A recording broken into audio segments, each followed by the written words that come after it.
सूर्य उदय होने वाला है और राजमहल में धीमा धीमा दीपक टिमटिमा रहा है।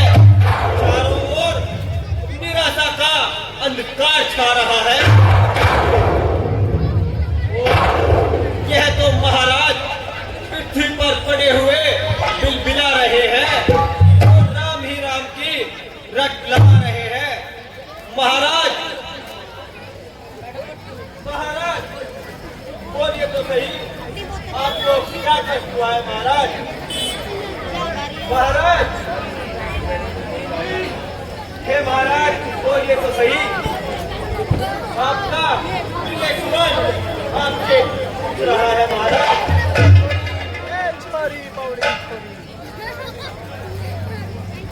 सिर पे कहीं और ताज कहीं, बिखरे माला के दाने हैं, कुछ होश नहीं तन का इनको और गम की चादर ताने हैं। आभूषण सब बिसराए हैं, है तो का श्रृंगार किए, आंखों से छलकते हैं आंसू, ये क्या जरूर करतार किए। महारानी जी आपने ये कैसा स्वरूप बनाया है और महाराज को इस संताप से जलाया है। आप भी महाराज की इस अवस्था का कारण बता दीजिए। सुमंत जी आप जाइए और राम को बुला लाइए। जो आ गया रानी जी।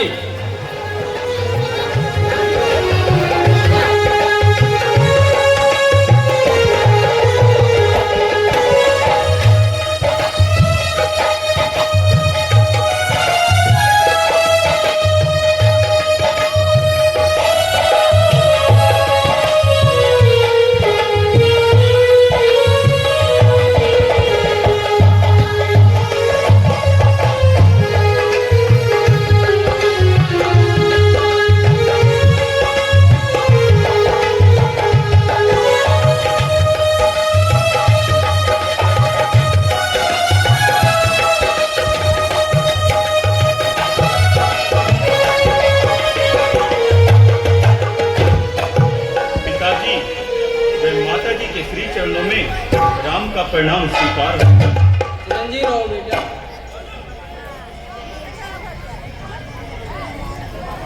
पिताश्री के चरणों में राम का परिणाम स्वीकार हो।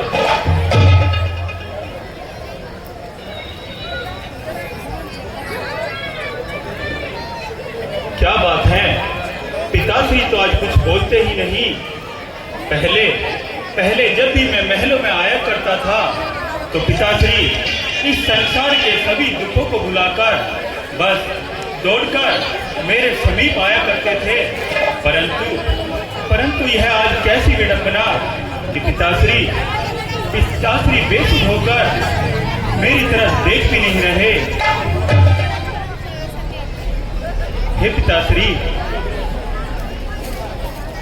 क्या मुझसे कोई अपराध हुआ जो आप मेरी तरफ नजर भरकर देख भी नहीं रहे? कुछ तो बताइए, मुझे कुछ हुक्म दीजिए। क्या मैंने आपकी किसी आज्ञा का पालन नहीं किया?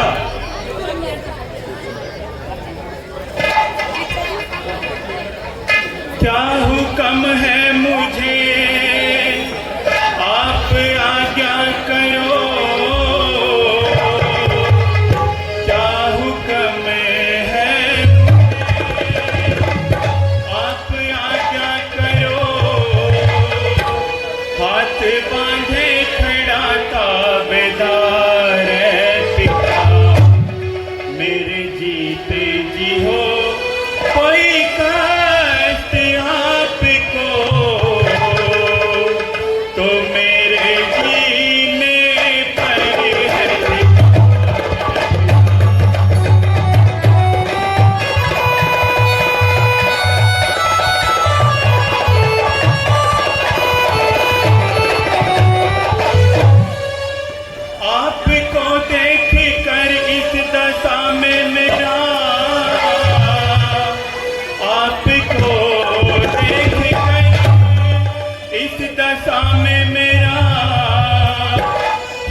कुछ वजह बेबसी की बता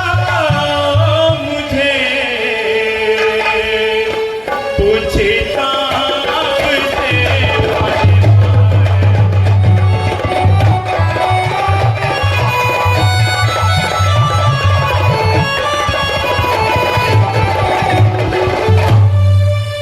क्या मेरे से कोई खता हो गई जी? क्या मेरे से कोई खता हो गई? आपको जिसे पहुंचाना है पिता, मेरे प्यारे पिता, तो मुझको बता। रो रहा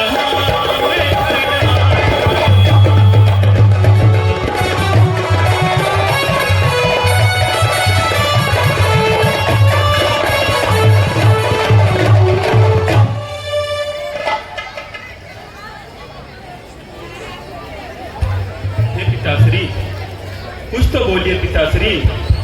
ऐसे ऐसे अपने राम से आंखें ना चुराइए। आप मुझे आदेश दीजिए। क्या मुझसे कुछ अपराध हुआ है? कुछ तो बोलिए पिताश्री, कुछ तो बोलिए।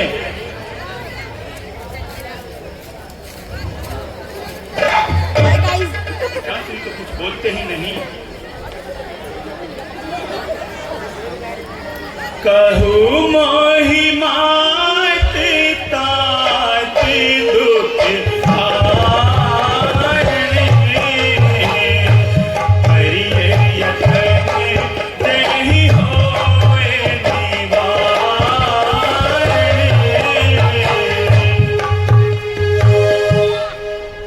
हे माताश्री, पिताश्री तो कुछ बोल नहीं रहे।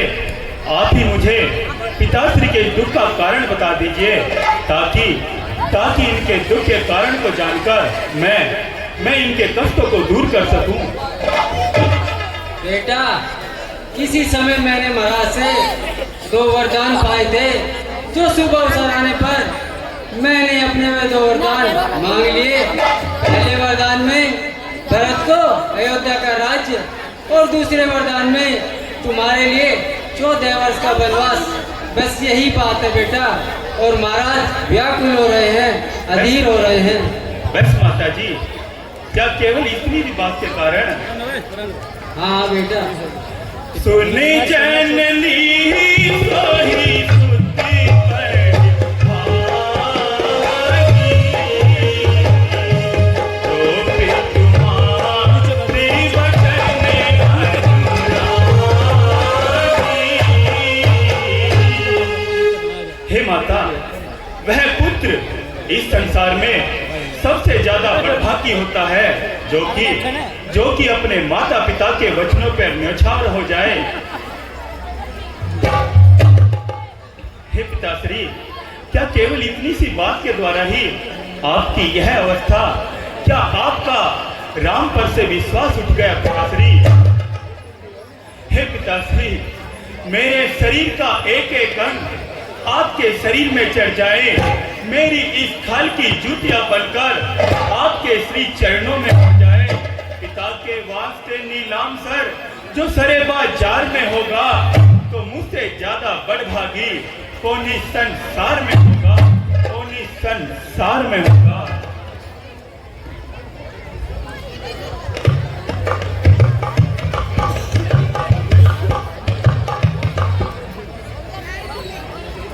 हे पिताश्री, राम कभी भी रघुकुल की आन को बट्टा नहीं लगाएगा और जो आपके वचनों को अवश्य निभाएगा। हे माता जी, यदि आपकी आज्ञा हो तो मैं वनों में जाने से पूर्व माता कौशल्या से भेंट कराऊं। हाँ बेटा, अवश्य जाओ, परंतु याद रहे संध्या होने से पहले तुम्हें वनगमन को जाना है। जैसी आज्ञा माता।